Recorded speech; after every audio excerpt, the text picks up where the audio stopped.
for coming and checking out Them Review and Recap. This is on Amazon Prime. If you're new here, please consider subscribing or following, whatever it needs to do so you can get the updates. I will admit, do not like scary horror movies. If you're new to me, do realize I love a good period piece, especially showcasing the Black struggle in America during the Great Migration or anything post-civil rights movement, because it shows just exactly the struggle continues. We are opening to something that seems very suspicious and scary, but also blended with a happy moment. Y'all, you know I'm here for any period piece about Black folks, Black people, and assuredly Black people escaping Jim Crow to the South, justifying Jim Crow and abuse of the North, Midwest, East, but especially that West Coast. Yes, honey, because my people left Louisiana and went to California. We are welcoming a family leaving North Carolina for Watts in Compton, California. That's how it's portrayed. They're leaving the county, Carrabas County, North Carolina. Their place has a basement, and the dog knows something ain't right. The new place they're going to in East Compton, California, has a basement. I was like, I had to look that up. But luckily, the realtor tells us that's actually rare, and that's a good thing for them to have additional space. Normally, I would agree, but not when it comes to the horror genre, because everything seems to go down in the basement. And the wife reviews the deed and the title, seeing the race covenant. Ooh, that stopped me in my tracks. I said, okay, I'm going to have to learn how to insert that into this review. So today is my grow up moment and get that figured out, because I thought if this was 1947, then it went to 1954 and they're moving into the home, race covenants were still legal. But the realtor points out, well, it's not enforceable like I told your husband. The wife is Miss Lucky. Emery is the last name. So the family of the Emerys. And she looks over at Henry like, but you could have told me. I totally understand where she's coming from with that. But we learned, like the lady said, it's not enforceable. I did go and look it up. It was struck down through the courts. But y'all should know, we've lived in America long enough. And if you are not living in America, a lot of things get struck down in the courts. That still goes on as a daily practice, because the local police, the local realtors, the local banks, the local mortgage holders, the local financiers who actually support individuals who build certain developments. This is why we have race covenants. It's not because somebody decided, oh, you know what, I'm going to build a house and keep Negroes from ever living here. Let's just say it. They said niggers. But this is what happened. They only have so much money. They wanted to build more. They have a development. They go for financing. Financing, the bankers are the reasons why we have redlining, the reason why we have race restrictive covenants. And I thought it was pretty moot. I mean, very mute. M-U-T-E, not M-O-O-T.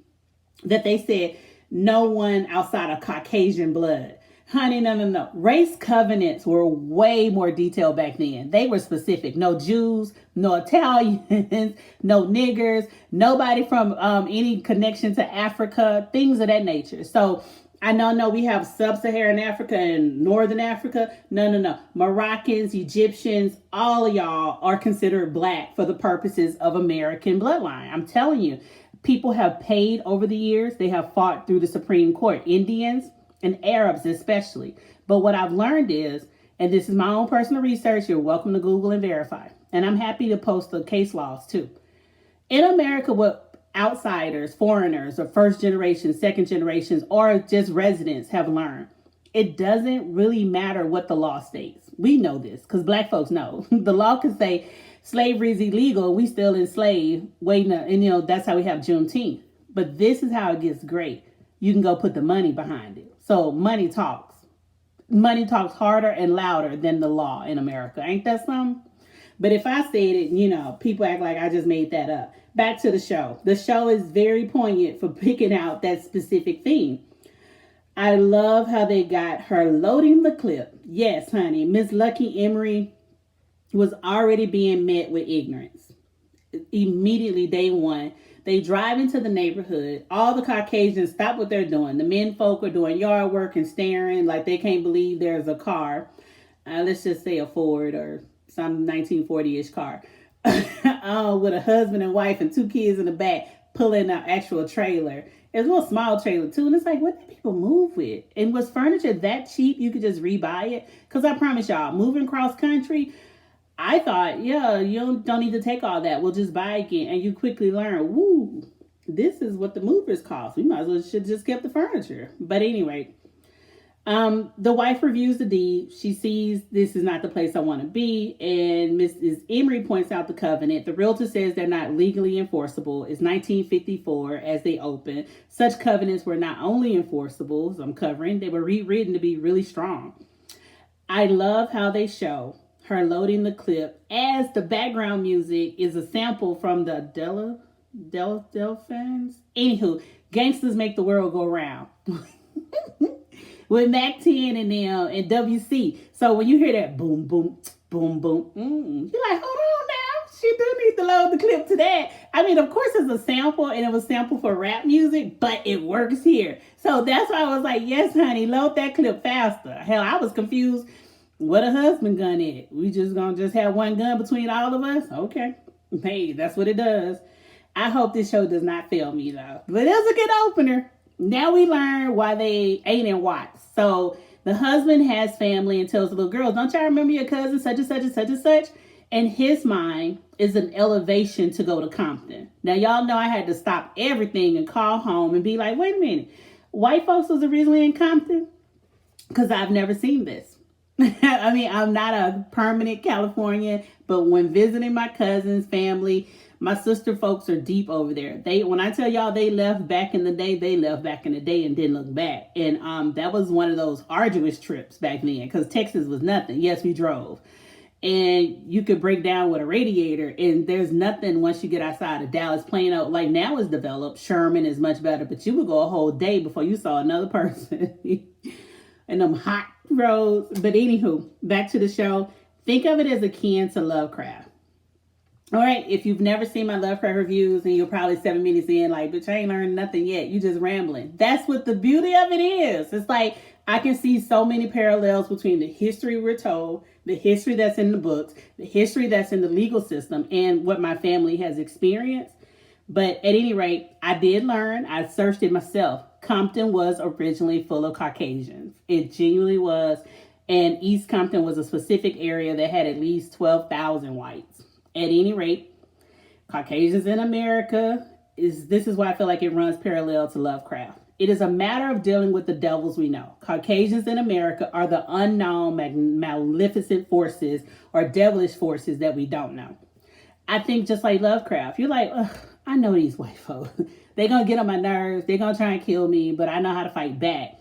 Whereas when it's an unknown force, spirit, or God, and you know what? You can call me super Southern or super Baptist or super Christian. And this is those things I just don't like dealing with, even in supernatural. I'm okay when we're talking about biblical components, but I'm not okay when it's like a werewolf or something like that. Because I don't have the evidence it doesn't exist, so I don't trust it. So if I get an uneasy feeling in your basement, honey, look, I know we just bought this house, and I'm happy to ground break too, but let's talk about that. What does groundbreaking look like? Do we cover it enough in America? My mother and father sent kids to integrate. They integrated their elementary school. According to my sister and cousins, how they did it, because it was so many of them, they would sit us, my family members, in the middle of the classroom and circle all the white kids around them. I think the good thing is they had strength in numbers. At that time, my folks had 3 kids. Right there, the stair steppers. I don't know if y'all use that term, but 2 years apart. And then the cousins were all the same age as well, too. So they had at least, 7 to 10 of them all in the same school integrating. I cannot imagine the strength and the pain Black parents and students went through when they were the only one integrating the school. Ruby Bridges, for one, in New Orleans, and as young as she was, my word. And then do you take that... because Ruby Bridges and the crew, these are kind of folks who, like my folks, integrated when the law said you must integrate, but no one was doing it in practice. What about those people who were integrating before it became the law to push the issue? Because that's how you get laws changed in America. If there is no law, do what you want. But if there is a law that says you can't do it, you have to go and be injured by that law before you can then bring suit in court. And then you have standing. So Guess what? I may ramble, but that's the beauty of these kind of reviews. We get the legal component with the actual practice in America. With man, or the script, are the writers following, are true to life? Are they really following the process for what it would have looked like back then, or what they researched and found out? Or are they just making it up as they go? So we get a hybrid of that. And if you're still hanging with me, thank you. That means you're just as intrigued as I am. So please keep listening, because I will promise you, we're on just day 1. Day 2, the ladies have taken it upon themselves to sit and squat. So yes, we have the typical Karen in the neighborhood who's the queen bee, and her name is Midge, and her friends, she really is not friends with them, as we learn, because she's shady and she's trifling. But that's what they want to do. I don't understand the issue with power. They were all excited with, a new family's moving in. They finally sold that house. And I don't know if they had a hard time selling their house because something happened there before, or if a prior black family was there and they got rid of them. But what we do know is they're typical housewives who just want their kids to have someone to play with, but they don't want these black people, and they're willing to sit in the middle of the street on the lawns with lawn chairs in the heat, in the so-called heat that they feel. Because I'm going to quote my daddy now. Ooh, it wasn't this hot back then. He swears by it. I'm just like, it's always been hot. I'm allergic to the heat. I can tell y'all, it's always been hot.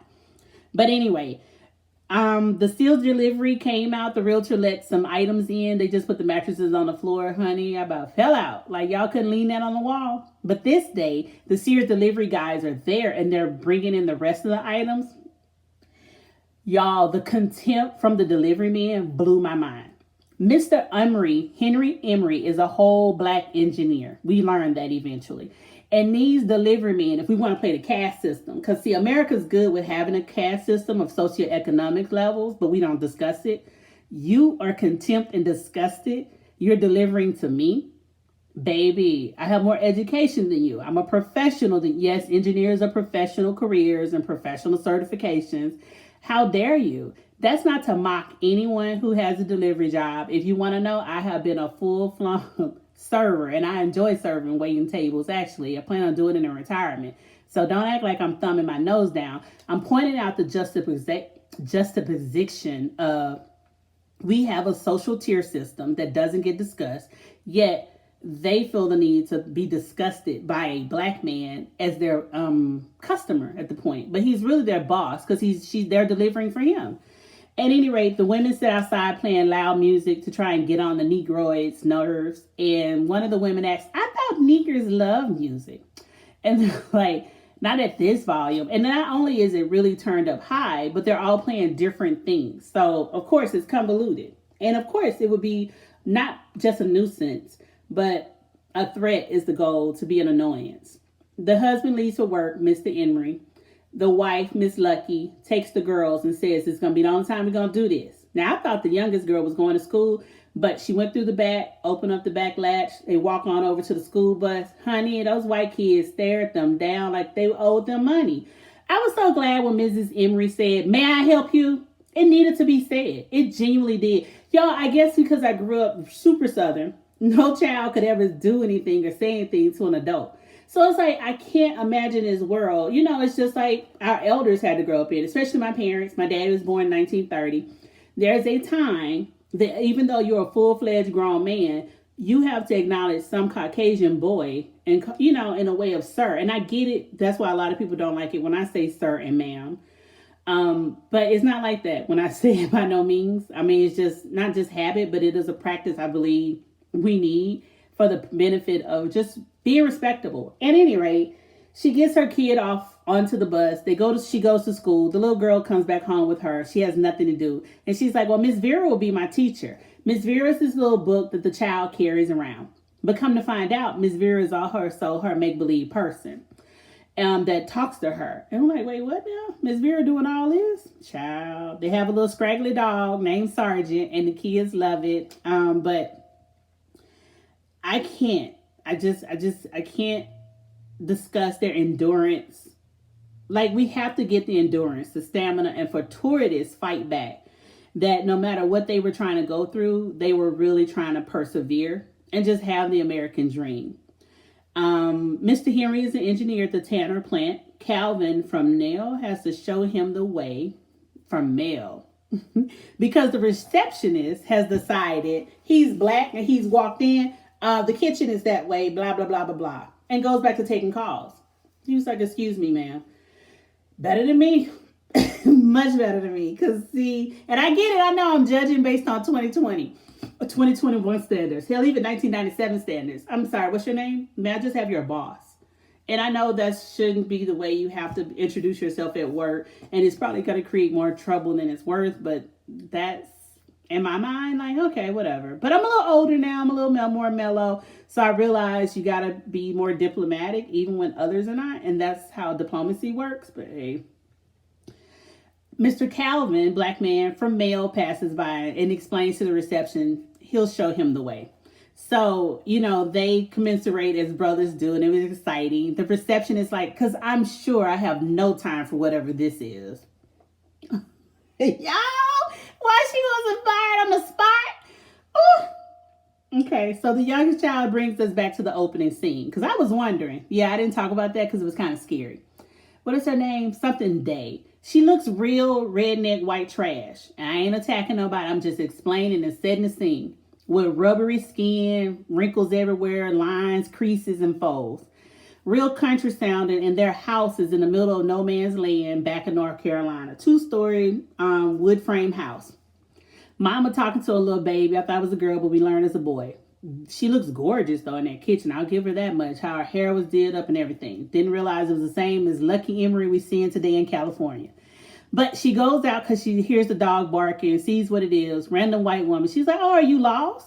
Child, look.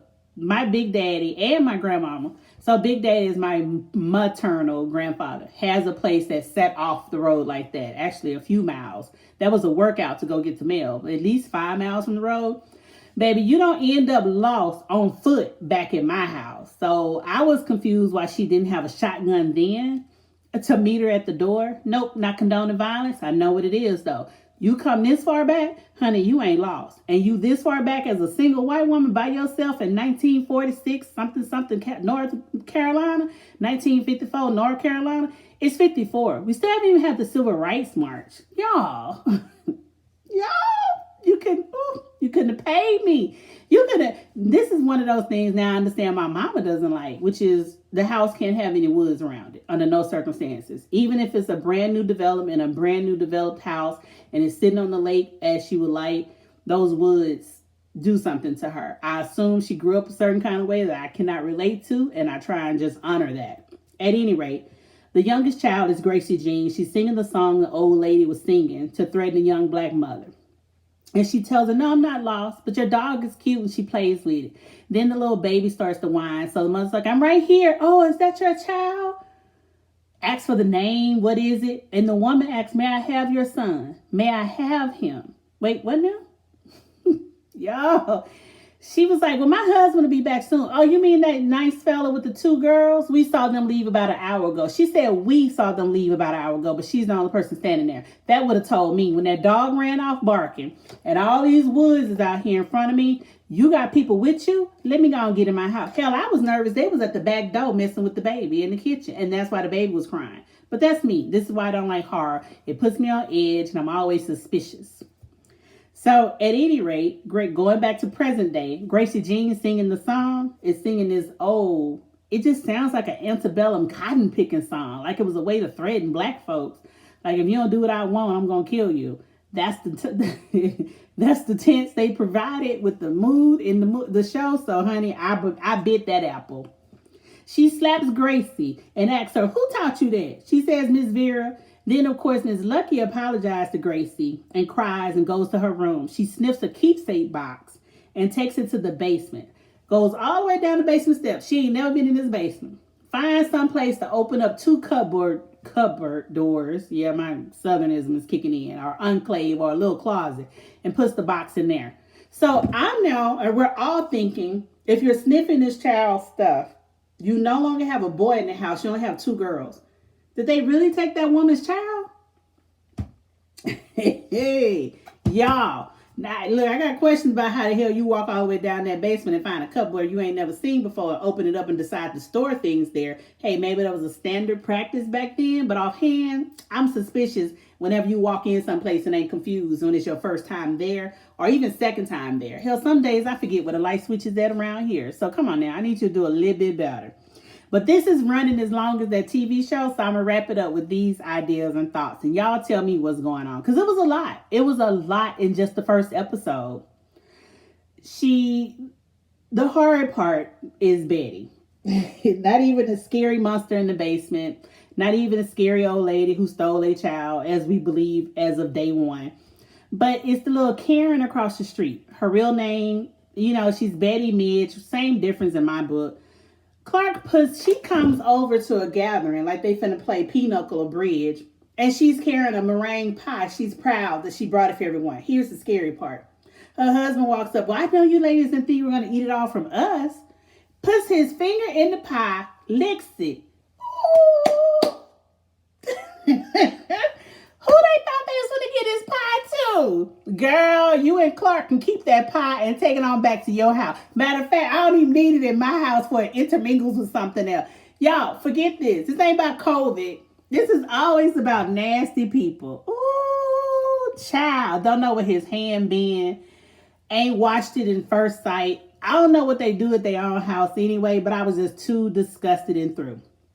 The Karen of the crew is upset and offended. More of them are not. One in particular, her best friend supposedly, is not more agitated to hurry up and get rid of the Negroids. And she bought a store-bought pie. And they're highlighting things like, oh, this is homemade. Y'all, this is 1954, 57, whatever. Wasn't everything? Like, I thought at that point, if you had something store-bought, it was fancy. Honestly, because even growing up in the 80s, it was a big deal to get something store-bought. Like, what is we talking about? You didn't just, child. That part I didn't think was true to part, but y'all get in the comments and let me know. Did you understand people to be excited about home-baked meals in the 50s? You had help.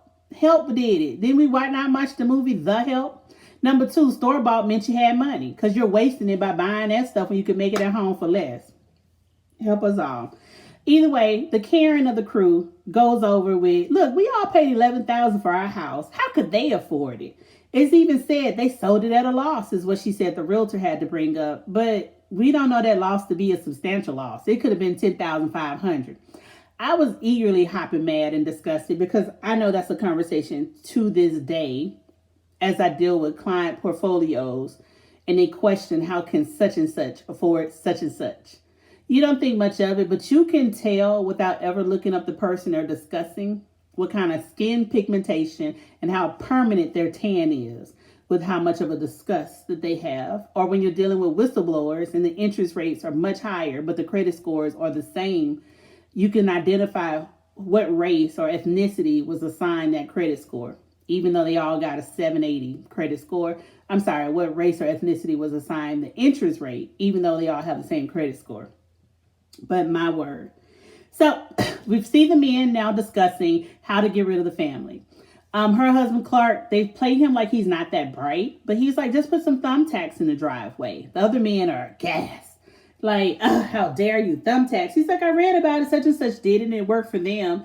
One of the men is worried about, well, if little Billy gets with that kid that's going to school, Billy is 7. They're like, well, how old do you think she is? I don't know, 8 to 30. Who the hell got a 30-year? I said, okay, I get it. They never can tell us apart. They never can tell what our ages are. We always seem older to them because they want to progress it like that in their fearfulness. But 8 to 30, y'all, the girl is a high schooler. She's slim and trim. She was also on the movie from Jordan Peele's Get Out.